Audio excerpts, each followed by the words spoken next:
Hello, dear friends. Welcome to another study of one of the articles of the Spiritist Magazine. Good evening, good morning, good afternoon, whichever way you watch us live or on demand, feel welcomed. Today, we have a most special article from a clinical psychologist who's going to be talking about love, work, wait, and forgive. But before we go directly to the article, I want to invite you to visit the website of the Spiritist Magazine.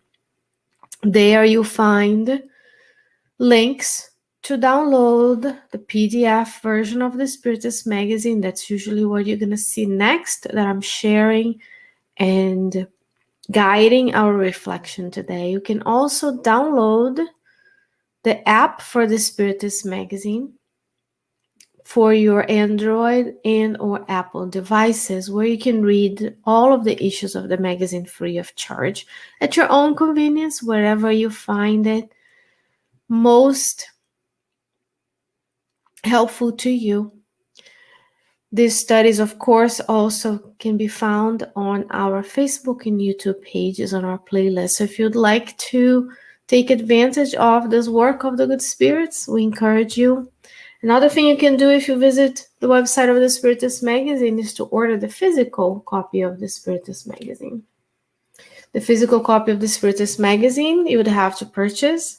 There's the cost is just the cost of producing the magazine. It goes to our partner MagCloud, and you would have this beautiful work of art of the Spiritist Magazine. This is the article we're going to be talking about today, from the psychologist Claudio Sinotti, who is, together with his wife,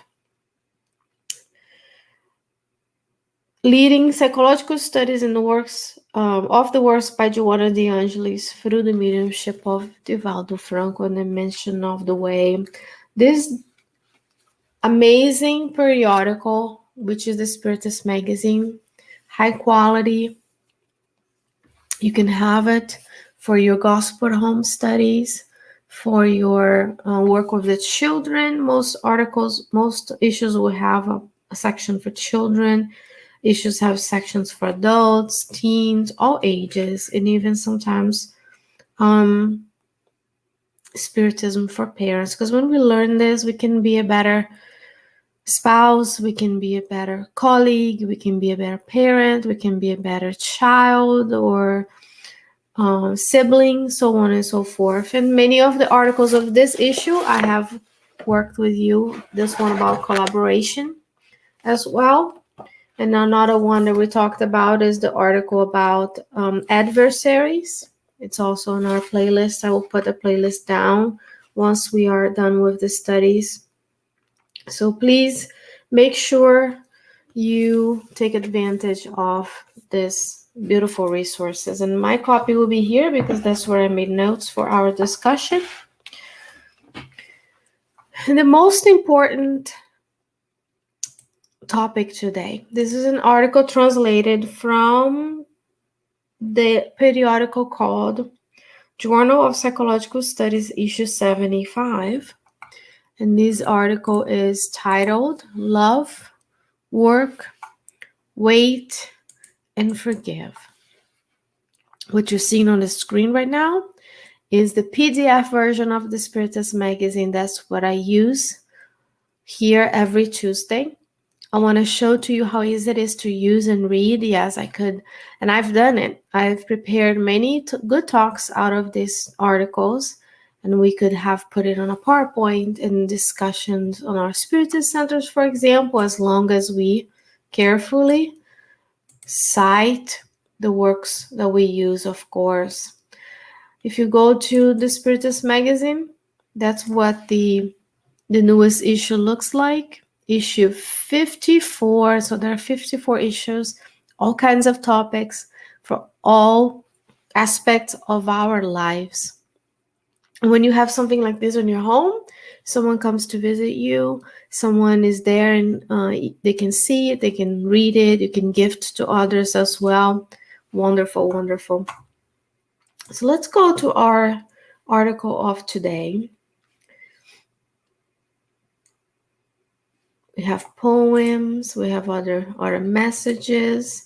So this one, Claudio Sinotti titled his article Love, Work, Wait, and Forgive.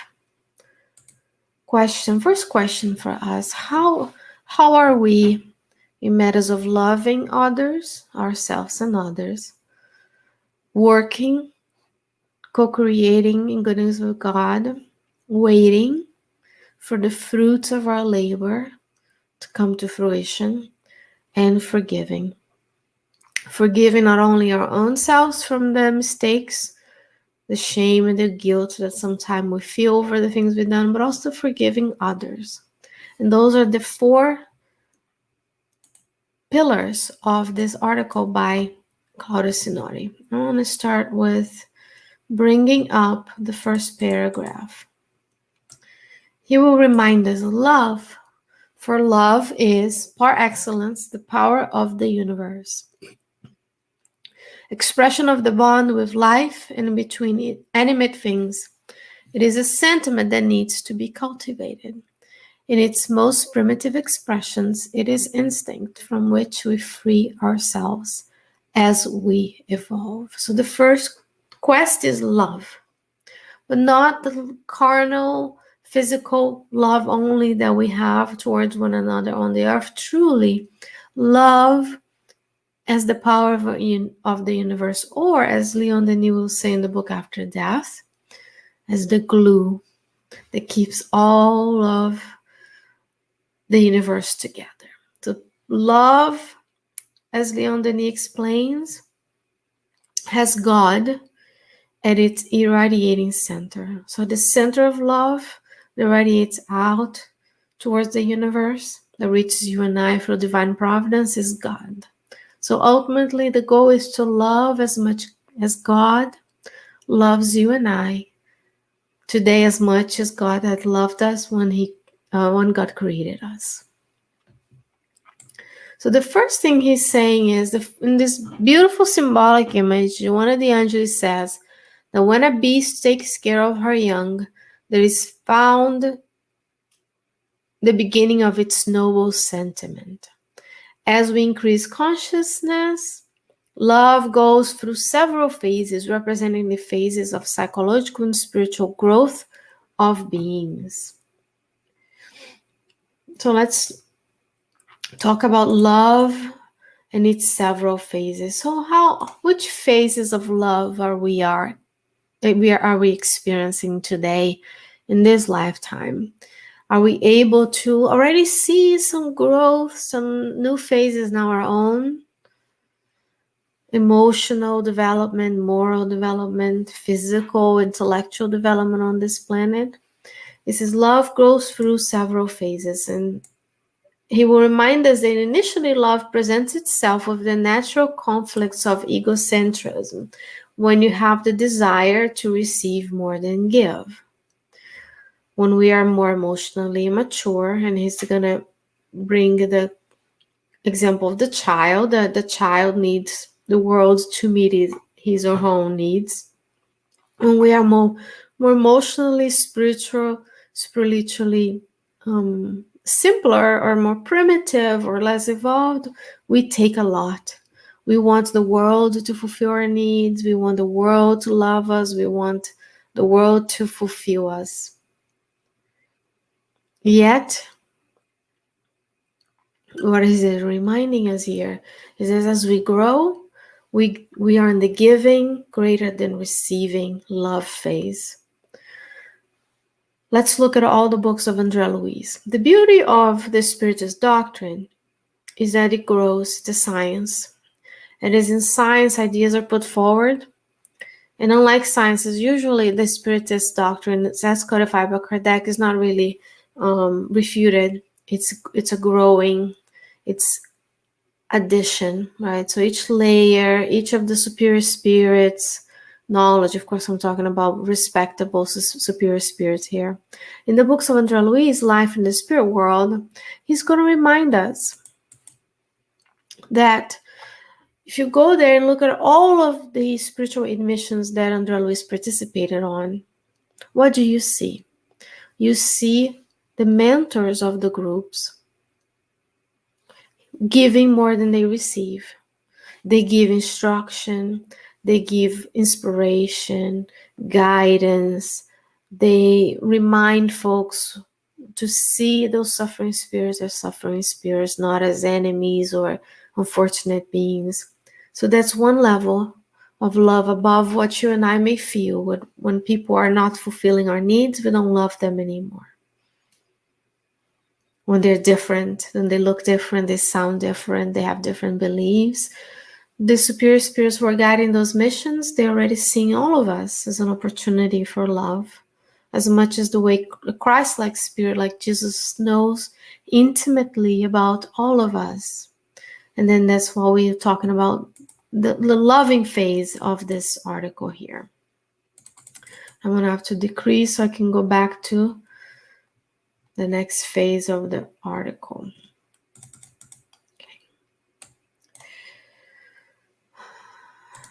And Claudius Nodi will remind us that egocentric people experience love only in accordance with that what they received, without being available to serve. Are we in an egocentric phase in our lives where it's about me, my needs, my family needs, my parents' needs, my kids' needs, and then I'm unable to see myself as part of the community? If the community activities don't serve me, I won't go and give up 1 hour of my weekend to do something for others, for example. It says, nevertheless, the evolutionary impulse and the conflicts of self-centrism will provide a necessary experience for altruism to develop, as well as empathy. So another level of love, empathy, compassion, indulgence. The establishing the bridge between feelings, developing the social being, and providing the mature manifestation of love. But this requires a working effort. Work. We have to work on being loving. We need to work on knowing that I'm here on this planet, on my reincarnatory plan, to give more than I'm taking. So far, humanity is taking. We're taking from nature. We're taking from one another. We are hierarchical. We see ourselves as separate, as special. But there are millennia of indebtedness towards nature and other beings, and we are here today to reap the consequences of those decisions and the decisions now. So work. It says action is an universal law, and inertia is a burden on the shoulders of individuals and society. The law of work. Work is any useful activity, of course, not just the work that you do at your job. But being here today, thinking about where you are in terms of your love steps and the loving evolution.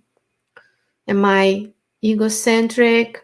Most likely we go up and down, or most of us. Is one day, some days we're better at giving, other days we only receive.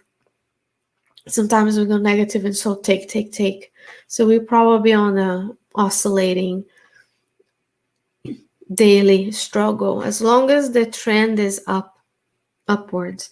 But then there's work, because in order to realize once you realize where you are, then you have to ask your questions. What are the things I want to develop next that would help not only myself but others? Look at Divaldo Franco and Chico Xavier. They've grown so much throughout their experience on the earth, but they were always doing things for others. So it's possible. God sends those emissaries to show to you and I that we can live with less, have less things, less experiences, and do less, so that others can have a little bit more. It says, and work is also observed in nature. Oops, I apologize for that.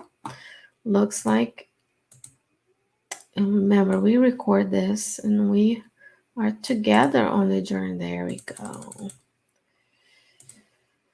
But that's okay. In the meantime, while I get myself together here, please write your questions and comments.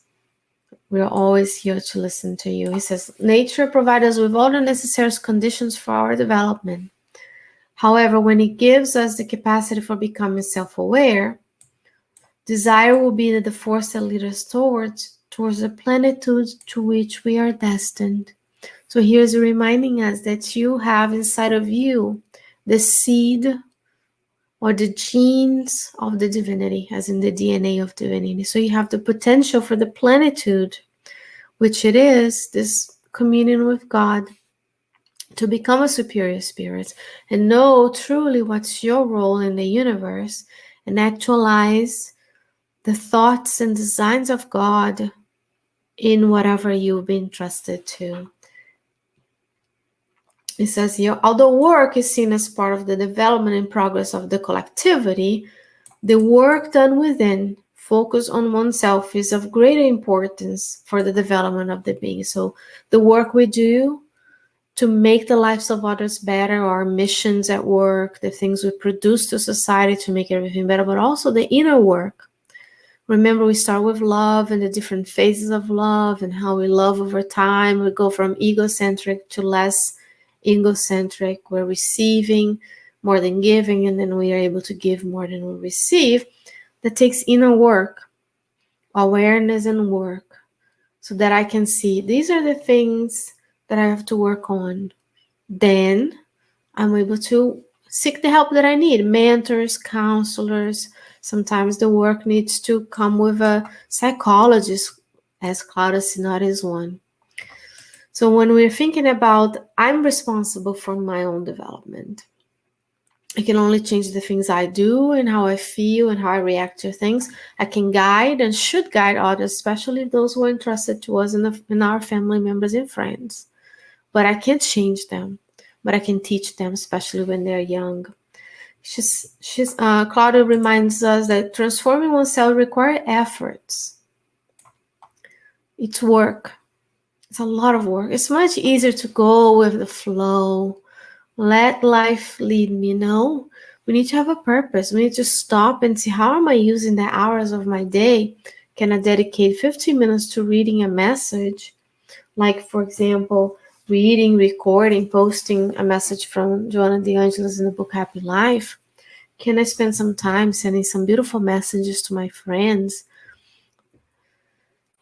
Transforming your flaws, the things you still want to work on, our inabilities of loving one another more plentifully, takes effort.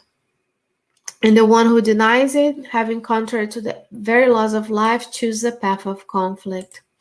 Now, let's say we today decide that we need to work on loving all beings just as they are, not looking at where they're from, what cultural background, where they live, if they vote for the same people. And then I go to the work of identifying my unconscious bias. It's one example of something we maybe need today on the earth. It takes time. Today I do well, tomorrow not so much, and then I recommit, so on and so forth. And he's saying here, the results of these efforts do not take place immediately as is desired by our egos. We want it like, boom, boom, get my cell phone and get my star. I changed myself. He says, that's why you must learn to wait. And that's another plague that we have today, anxiety. Anxiety has become a hallmark of postmodern society, which intensifies the statistics of the disorders that accompany it. It's all about doing. Nobody's stopping to meditate. Nobody's stopping to look at nature. We're not stopping to say, well, I decided to do all these things, but maybe I can trim back. I can undecide and see what is really important to me. Is a checklist? Check. Or am I doing things because others around me are doing? And now the emotional contagion. Am I buying a new car and then going into debt because someone else is? Am I buying a bigger house that I might not need because my friends are doing it? Am I being hateful online because my friends are sharing stuff on social media that is not appropriate? So we need to have that work of knowing that changing oneself takes effort, and then wait. You commit to do the good, you start doing the good, you replace negative thoughts with good ones, you replace negative prejudices with the ability of reaching out to people that are different than us. And let's be human beings, not human doings. And unless you're spending all your day volunteering, doing Spiritist work, helping the homeless, the orphanages, the battered shelters, the people who are suffering from domestic violence. If that's what you do, be a human doing that way. But most of us are spending a lot of time on things that are not as valuable in terms of the long-term spiritual goals that we need to have. It says here, one of the main characteristics of anxious people is not knowing how to live the present moment or connect with it. So are you here today listening to what I'm having to say about being mindful of our ability to love, the growth in loving others, plus the work it takes to do that, and waiting to see the fruits? Are you thinking about dinner, what we're going to do tomorrow, what the weekend's going to be like, or you're truly doing something mindfully here today? So the awareness, the mindfulness of the moment is very important. Knowing how to wait in this context, there's no connection with passivity, but with constant awareness and work, without waiting for actions to provide immediate results. So it's not about, oh, I'm just going to wait. I'm going to sit here, sip my coffee, and then things are going to work out. That's not what he's saying. His work in this case is awareness. Where am I? How can I love people more? What is this inner work that I have to do in order to forgive, to forget, to be more empathetic, to be more compassionate, to reach out to those who are different than me? Am I hating on people? Or am I seeing people as separate and different? So it takes intentional act, an intention of, I want to get better, and you work on it, and you have to wait for the fruits to be seen.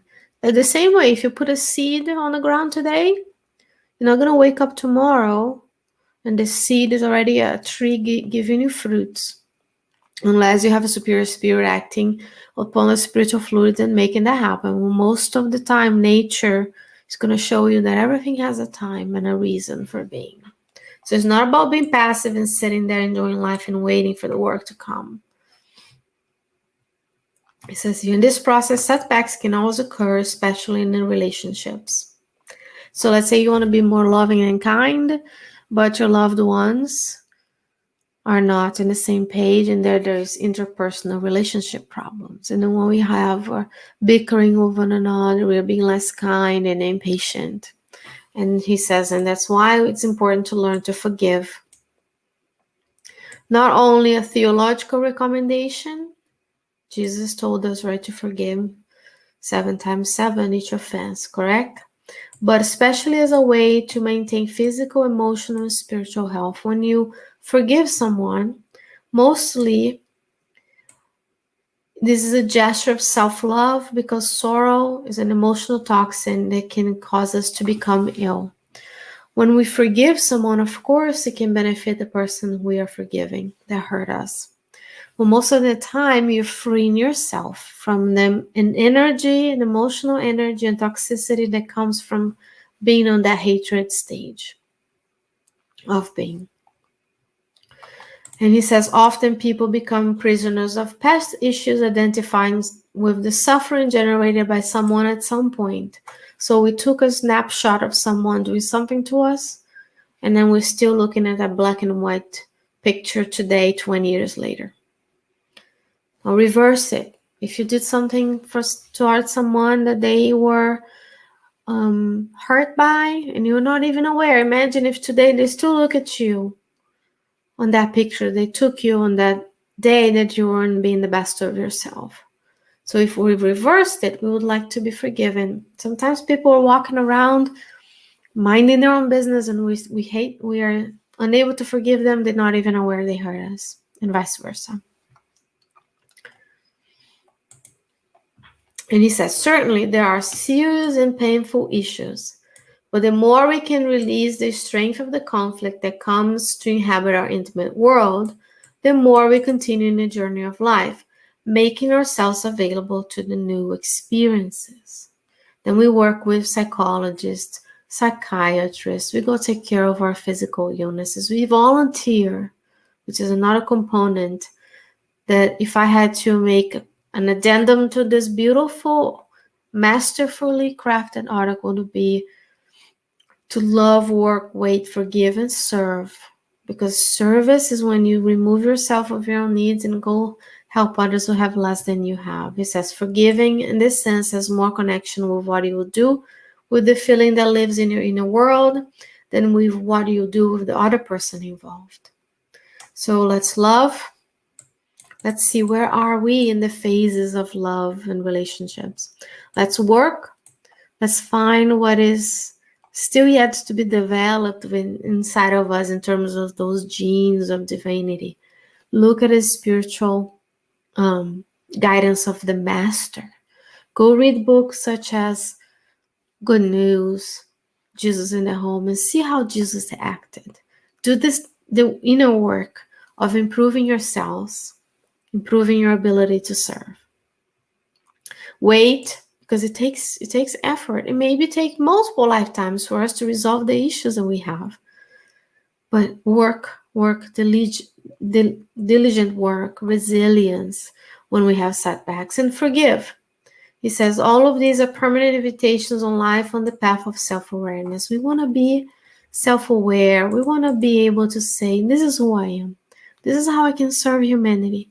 This is how I can love, work, wait, and forgive everyone and serve everyone here. Here is the link.